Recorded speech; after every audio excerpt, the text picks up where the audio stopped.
Okay, good evening everybody and welcome to the Tottenham Hotspur training ground for this media conference with Gareth Southgate and Jack Grealish to preview tomorrow's meeting with Australia at Wembley. We'll get underway right away with Tim Thornton, Sky Sports News. Hi Gareth. Hi.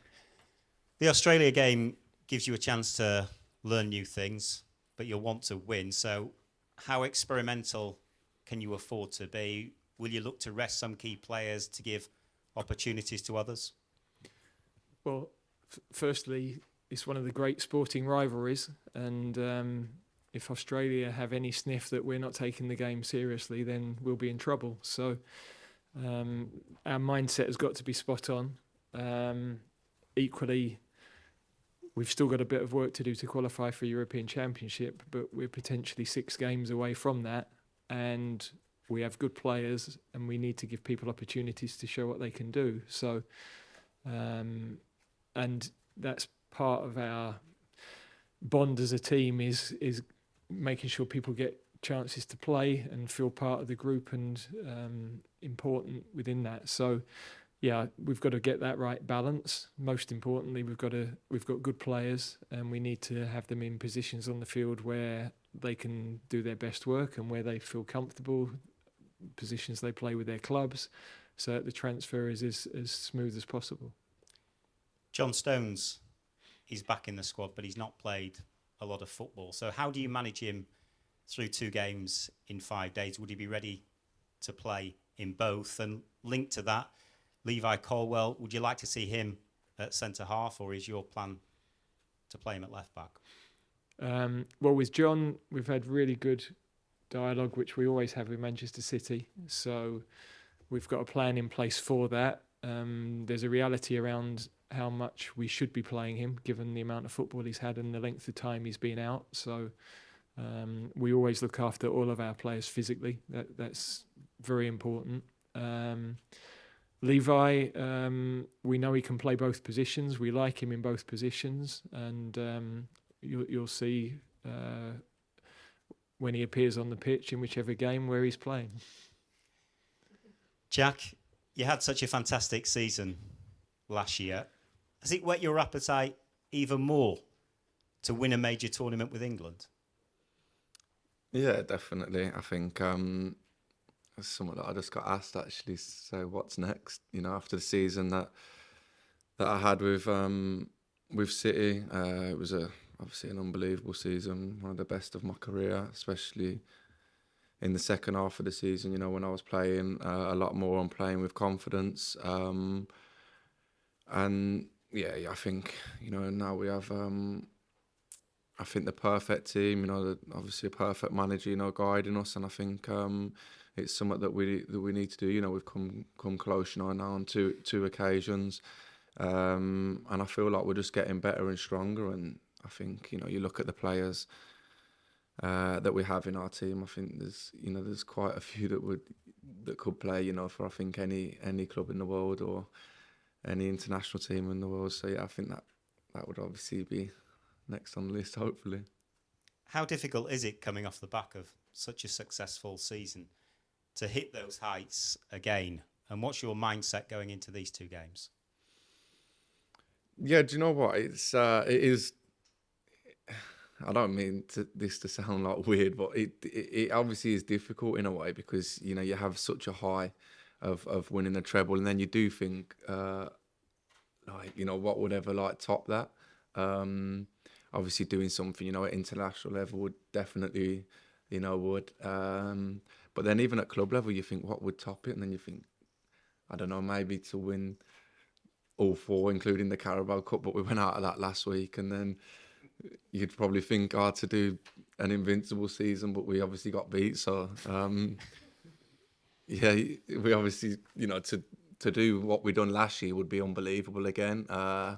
And, you know, to like I just said, you know, to do something at international level with this group of players would be unbelievable. And yeah, my mindset, you know, going into this week, obviously I was gutted, you know, to miss out last month with my injury, but, you know, I feel I even had a chat, you know, with the manager at the start of the week, and I still feel like I'm just building my fitness a little bit. You know, obviously we had the start of the season, and then I had I had the injury for 4 weeks and lost a bit of fitness. So now I just want to get back fit and get back playing with full confidence, and hopefully I can play a part in the next 2 games.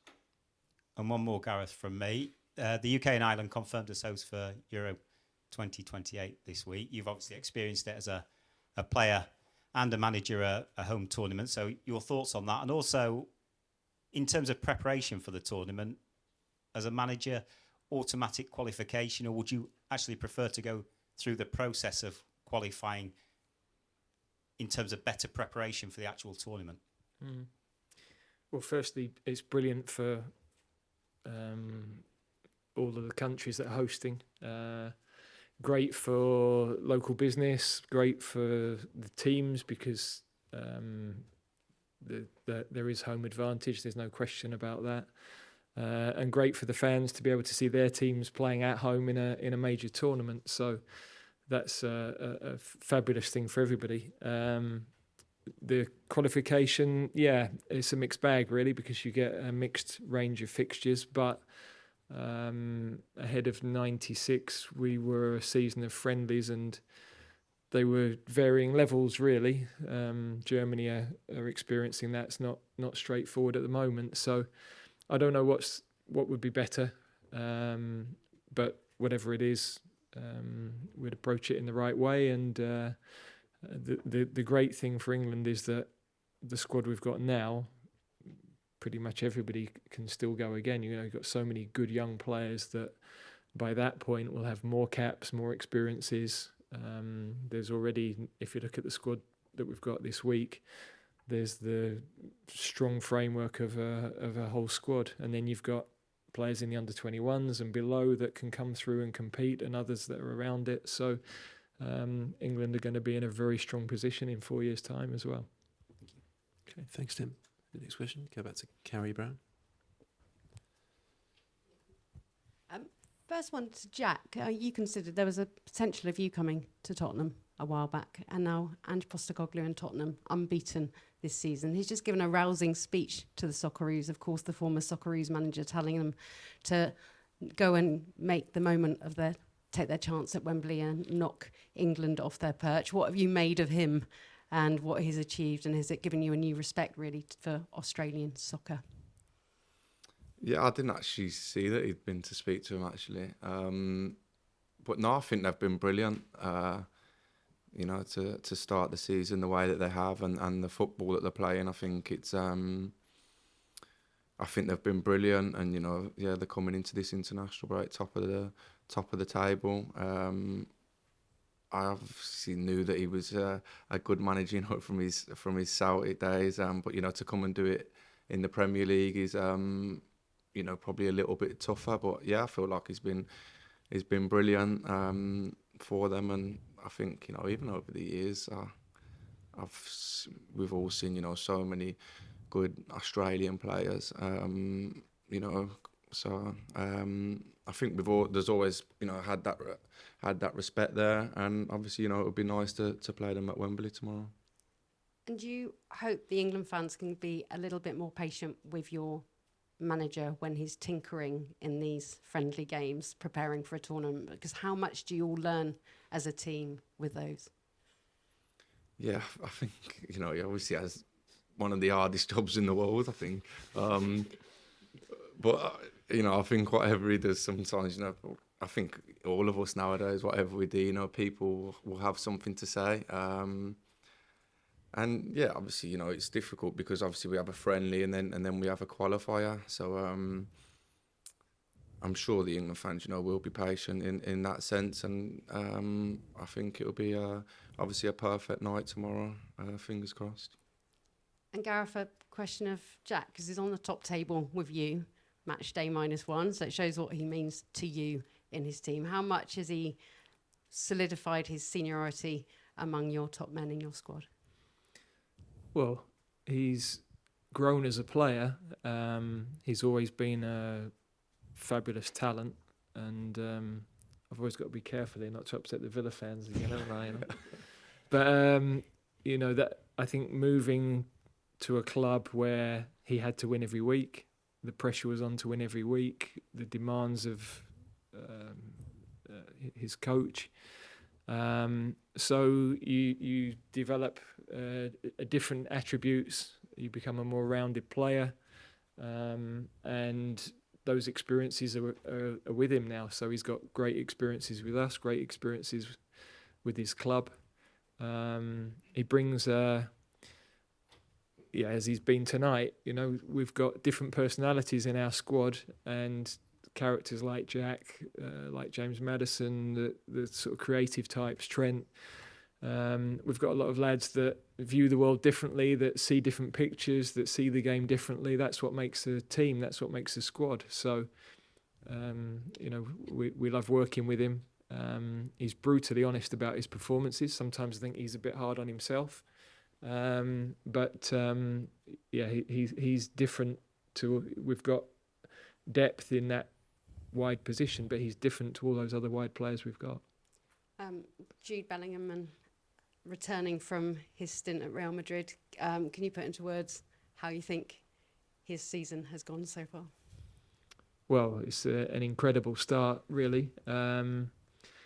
He attacks every challenge that's ahead of him with great confidence. I think he's still physically, every time I see him, he seems to still be filling out, which is not a surprise at his age, really. And of course, he's developed a thirst for scoring goals. He's in the right areas. He's so powerful around the penalty boxes. So different role that he's had with Madrid, having lost Benzema, they've had to play differently this year, and he's been the guy that's got the important goals for them. So delighted for him, because it's such a big move, and you want to start well when you join a new club, and he has. Harry Maguire telling me and talking to us all about how David Beckham picked up the call after his performance and the abuse he got from the Scotland fans. What did you know of that, and how happy are you of his performance? Ten Hag saying how happy he was going into this international break, and would you like to see that rewarded with more starts for Manchester United? Well, it's none of my business whether he plays for Manchester United or not. I don't think Erik would thank me for commenting on that. In terms of David Beckham, I wasn't aware, but I can see from Harry's comments that he's made how much it meant to him. David's obviously played at United, he's played for England, so he knows the world that Harry's living in. And it will have meant the world to him to get that sort of support. So he's a very strong character, but nonetheless he's a human being, and I'm sure a call like that would have meant a huge amount to him. Levi Colwell, is this a perfect opportunity for him? Quite possibly. He's a young player who had a fabulous season at Brighton last year. He did really well with our under-21s in the summer. He can obviously play at left-back or at centre-back. We like him in both positions. Very composed on the ball.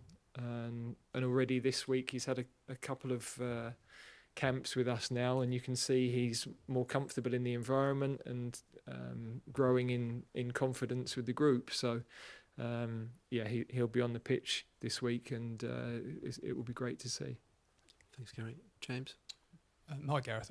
Harry Maguire also mentioned watching the new Beckham Netflix documentary, and particularly the criticism that David went through after the 1998 World Cup, which obviously you were part of the team then. Do you think there are still lessons that need to be learned today from how David was treated back then? Sorry, I'm grinning because 96 wasn't a lot of fun for me either, or the aftermath. So, look, supporters pay their money. They have the right to cheer their team, support their team, criticise their team, whatever. But players are human beings, and nobody suffers more than them if they are having a difficult run of form, if they're injured, if they're make a mistake in a game. You go back to your bed, you're playing it over and over and over in your head, and it's your life, it's your job. So you're constantly questioning yourself as a player, and players have always had that additional layer of reaction from radio, television, written newspapers, and now we have this additional layer again of social media if they choose to engage. So it is a complicated thing for young people. There is a lot of criticism of anybody in the public eye, but the guys are out there doing it. They're the ones that are trying to break through barriers, trying to prove themselves every day, and yeah, they have to be resilient. They know the world they're in. It comes with great accolades and adulation and rewards, but there is a downside that is part of our sport. With what you went through after '96 and David in '98, is it harder now, do you think, for the players? Is it just different with as you say, with social media? Yeah, I guess just different, you know. There's not a huge amount of fun in walking down the street and having people shout out their van at you, or playing at away grounds, and you know, so that is again the world. You have to get on with it. You have to, as I said, it helps you to develop resilience. The things that go wrong in your life help you to develop resilience, and yeah, as I say, I'm not sure there's a lot of point in saying it was worse then or it's worse now, or it is what it is, really. Jack, just on the same subject really to you, have you seen the documentary at all? I don't know how aware you were of what David went through, or how you think it might have changed in the last 20 years. Yeah, I watched it. I loved it actually. I thought it was really good. I obviously was quite young back then. I was like 2 or 3 or something. So I obviously didn't realise like what he went through, and I didn't realise how famous he actually was. I think it's a lot different nowadays in different ways, because now we have, I don't know, like when I watched that, I felt like there was a lot more, like everywhere he went there'd be like cameras in your face or people waiting in certain, do you know what I mean? Whereas nowadays I don't really think we have that, because, you know, fans can say what they want, like on social media, if that makes sense. Whereas looking at that documentary, it felt like people would go to like where he is, or whether it be, you know, paparazzi or I don't know, newspapers or even fans. It felt like it was a bit more full on. Whereas nowadays you can, if you're a player, you can not hide a little bit, but you know, you can just, I suppose, delete your social media, can't you, if you don't really want to read anything. So yeah, I just feel like it's a bit the same but different. And just finally from me, back to Gareth, if I can, just on the game tomorrow. I know you won't give us your team, but can you tell us who the captain will be? No. Thank you. Okay. Okay, I think we will finish with Simon Peach then. In terms of this, I'm guessing Harry might not be starting up front tomorrow. Is it a chance for people to make their mark? Yeah, I mean, I think one of the things we always want to do is to make playing for England enjoyable, is to take the tension out of playing for England. We want the lads to express themselves. And equally, when you play for England, there is a pressure. And you know that you're not going to get 10 opportunities unless you play well.